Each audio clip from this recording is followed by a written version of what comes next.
50-year-old Rachel Anthony would meet a terrible fate on February 27, 2001. Up until this day, she had been a hard-working grandmother who worked in Pine River, Minnesota, a town of less than 1,000 people where everyone knows everyone. Pine River was a ghost town, and not many people were out and about because it was 19 degrees Fahrenheit below zero that night. Rachel was working alone at Ultimate Liquors, where she had worked for a year and a half, preparing to close up shop for the night. She apparently went out and started her car parked in front of the building to warm it up and lock the front door behind her. Pine River police officer Sean Bennett was on patrol that night when he saw her Ford Escort running in the parking lot at 10 p.m., which was the closing time of the liquor store. Hours later, between midnight and 1 a.m., Officer Sean would pass by the liquor store again and see the car still running, sitting in front of the business. He stopped to check it out and determined no one was there. However, police would find Rachel's purse, glasses, and coat still in the store. Reports state that the back door was unlocked, and it appeared she took the garbage out and had possibly encountered someone. The parking lot was a full sheet of ice, so there were no tire tracks, which made it very difficult for police to collect evidence. There were also no tracks found in the surrounding thick snow. Robbery was ruled out because no cash or merchandise appeared to be missing. There was also no signs of a struggle inside or outside of the store. The security cameras were unfortunately not recording that night. Investigators would suspect Rachel had been taken from the store against her will. Her daughter Jessica, her son-in-law, and grandchildren lived with her, and Jessica was the first person police notified. Authorities checked out Jessica and her husband's alibis, as well as Rachel's ex-husband, who was living in Princeton. However, their alibis checked out. Investigators looked at who was traveling along Highway 371 that night, looked at receipts made at the liquor store, and what type of alcohol was purchased. All the people who made purchases from the liquor store during her shift cooperated and were eliminated as suspects. The last purchase rung up that night was at 9:56 p.m. and the transaction was never completed. This led detectives to believe this partial purchase was that of the suspect. While investigators and agents looked for clues, extensive searches were ongoing in Pine River and the surrounding area by air and land to find Rachel, but there were no signs of her anywhere. 6 weeks after her disappearance, on April 13th, 4 teenagers were riding horses on the side of a narrow paved road in Breezy Point. One of the teens looked down in a ditch off Nelson Road and saw a female's body. That body was later determined to be the body of Rachel Anthony, located about 10 miles from where she was taken. The cause of death was determined to be asphyxia. Detectives said it appeared the suspect threw her body over the high-packed snowbank off the road and into the ditch, which was 20 feet down. Detectives stated, "This is just another indication that the person who did this was from this area. No one from out of this area would even know about this road. This is a back road between Pequot Lakes and Breezy Point, and only someone from this area would be able to find this road." Authorities couldn't determine an exact time of death, but believe it was right after her abduction. Many people speculate that the suspect didn't choose Rachel at random. It is in a very secure and rural area where you can go miles without seeing anyone or anything other than trees. The extremely low temperatures that night lead you to believe that no one would be out without purpose. It is believed that the suspect is someone from the area that knew what time she closed the store and is familiar with the rural area in which her body was found. The suspect has never been found, and her family continues to seek justice, but as of today, this case remains unsolved.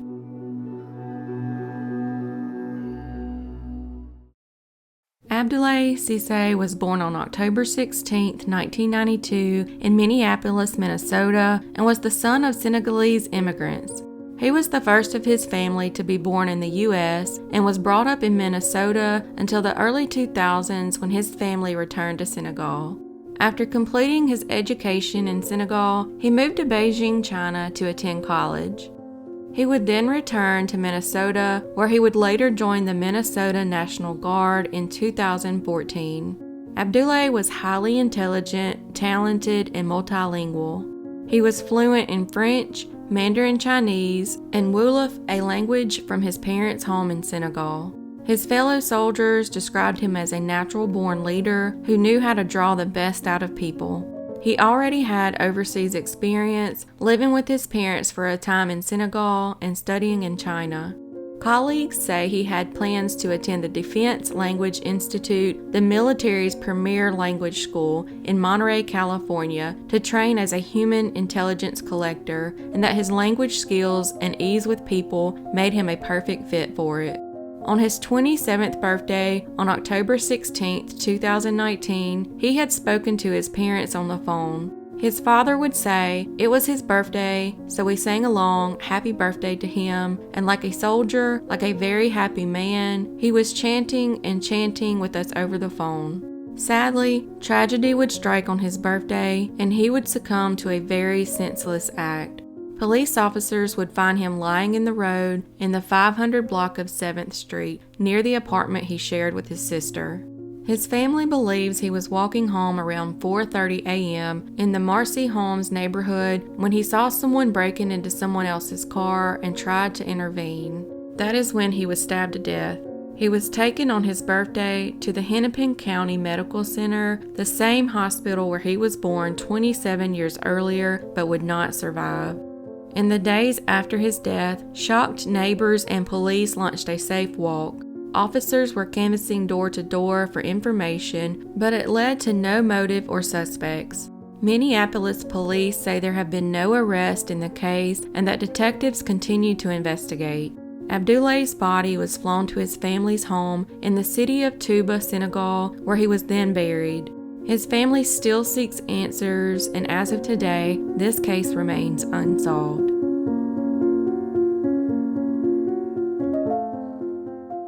Corrine Leanne Erstad was born on February 17, 1987, and lived in Inver Grove Heights, Minnesota.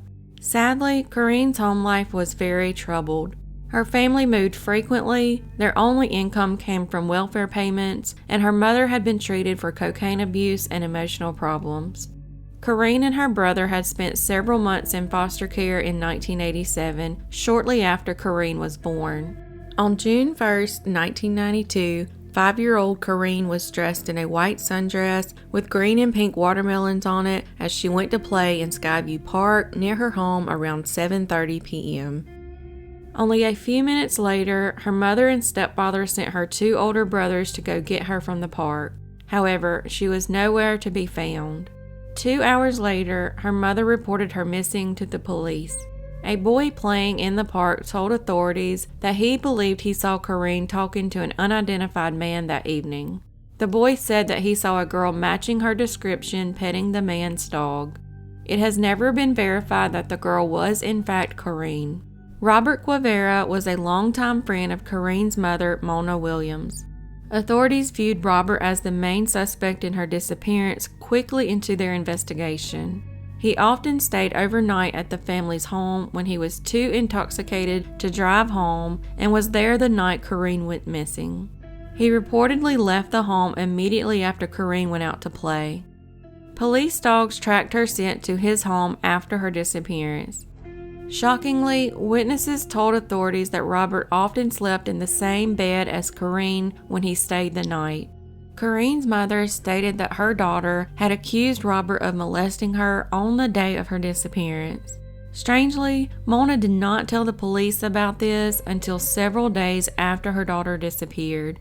She actually claimed that she had forgotten about the incident until then. Authorities discovered a dress identical to the one Corrine was last seen wearing and a pair of girls' underpants inside Robert's locker. The items of clothing had been stained with blood and semen. Bloodstains were also discovered on a shower curtain inside Robert's trailer. DNA testing showed that the fluids could have come from both Corrine and Robert.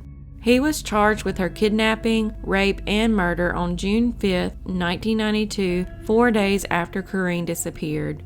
His brother Jerry Guevara was also arrested in the days after Corrine's disappearance on suspicion of aiding and abetting his brother, but was released from custody without charges. Defense witnesses argued at Robert's trial that his locker and trailer were not secured and that the evidence could have been planted there to frame him for Corrine's disappearance. In 1992, Minnesota law did not allow the full use of DNA evidence at trials, although that has since changed. As a result, Robert was acquitted of all charges in connection with Corrine's case. He has continued to maintain his innocence throughout the years and is unable to be charged for the crime again due to double jeopardy laws.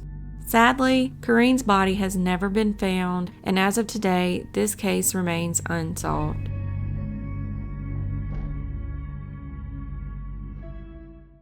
Nathaniel Williams, who goes by Nate, was born in 1983. His parents were scientists and moved around a lot, so therefore he spent time as a child in the Bolivian Amazon, Colombia, Mexico, and New York.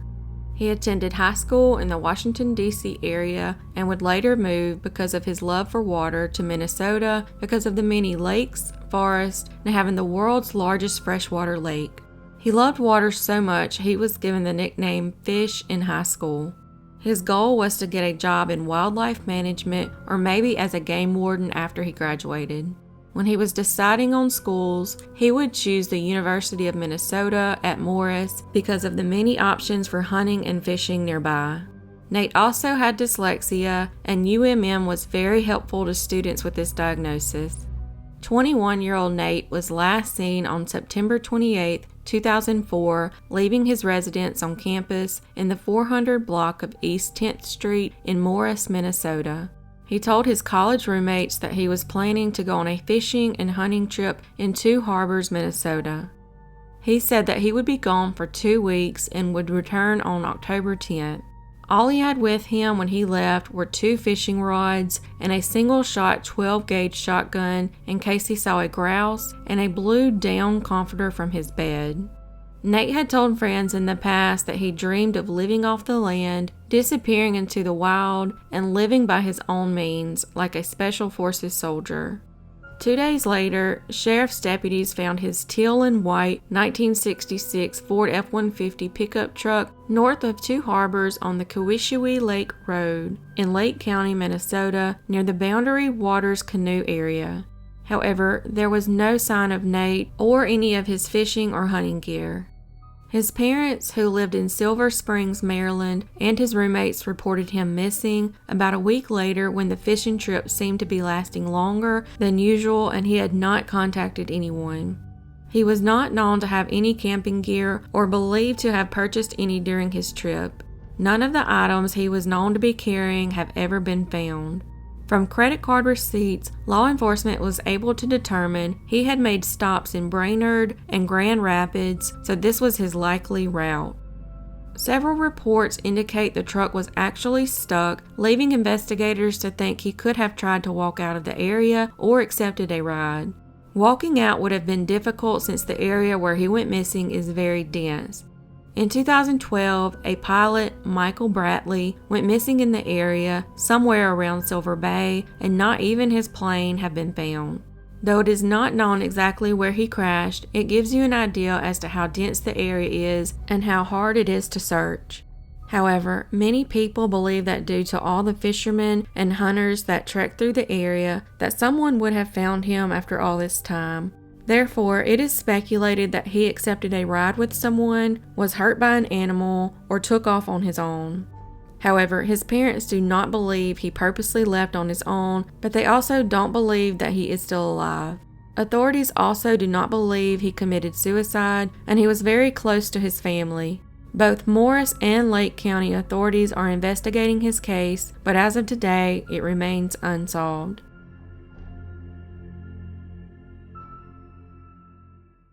Adelle Jenson, who went by the nickname Addie, was a graduate of Dunwoody College of Technology and worked as a radiology technician. She had a beautiful 2-year-old daughter with Joshua Dow. She had lived with Joshua and their daughter, but after breaking up following a violent encounter, she moved in with her parents in Carver County, Minnesota, and had taken her daughter with her. She was saving up money to get her own apartment and enroll her daughter in preschool. On the night of November 17, 2015, she and Joshua, along with his brother, had gone to the downtown cabaret. For unknown reasons, after the club closed, he and his brother saw her walking down the street. They asked her to get in the car with them and go back home, but she refused. This was the last known time she was ever seen again. A few days after her parents reported her missing, Joshua was arrested on suspicion of her murder.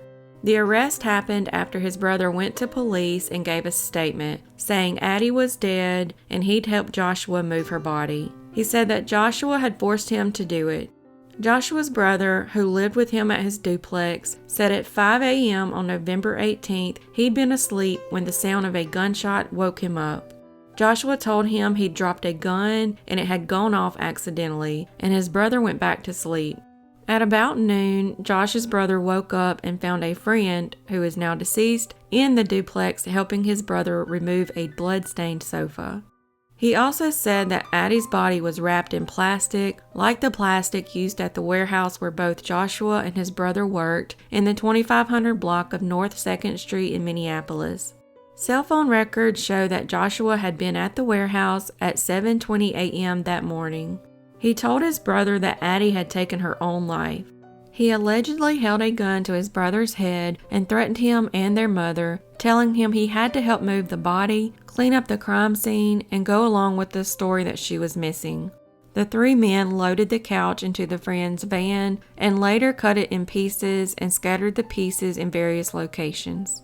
Joshua's brother then got rid of the .38 caliber revolver used in the crime, but police were able to recover it later. Joshua put her wrapped up body in a box and taped it shut, and he and his brother painted over the blood-stained walls at the duplex. They moved the box with Addie's body to the warehouse. On November 19th, after she was reported missing, the brothers moved the body to a storage closet in the warehouse. Police went to the warehouse and couldn't find a body there, but they could smell decomposing flesh. On the morning of November 22nd, one of Joshua's co-workers at the warehouse had seen him there, washing off plastic sheeting and putting boxes in a cart. About 20 minutes later, another witness saw him pushing a box from the warehouse loading dock into a Chevrolet pickup truck, matching the description of the truck Addie had rented for Joshua's brother prior to her disappearance. When the police spoke to Joshua, he said he had tried to break up with Addie and she died by suicide afterwards, shooting herself on his couch, which he also disposed of. He said he thought she was going to get the last word by sending him to prison for her death. And he also didn't want their daughter to know her mother died by suicide, so he decided to get rid of her body. He admitted he'd dismembered it at the warehouse and dumped the parts in different garbage cans in the city. By then, the cans had already been emptied. According to text messages on his phone days before her disappearance, he and Addie had been fighting and the arguments had turned physical. When Addie threatened to buy a plane ticket and leave the area, Joshua told her he would get custody of their daughter and she would never see her again. The initial arrest had been for murder, but Joshua was instead charged with second-degree assault with a dangerous weapon and interference with a dead body while concealing evidence. In February 2016, he pleaded guilty to interference with a dead body, as well as an unrelated drug charge. He was sentenced to 8 years in prison. In December 2019, Joshua pleaded guilty to second-degree unintentional murder and admitted he had caused Addie's death and improperly disposed of her body. He was sentenced to 20 years in prison. As of today, it still remains a mystery as to what really happened to Addie. Also, authorities sifted through 60 to 100 tons of garbage trying to find her remains, but their search has been unsuccessful, and as of today, her body remains missing.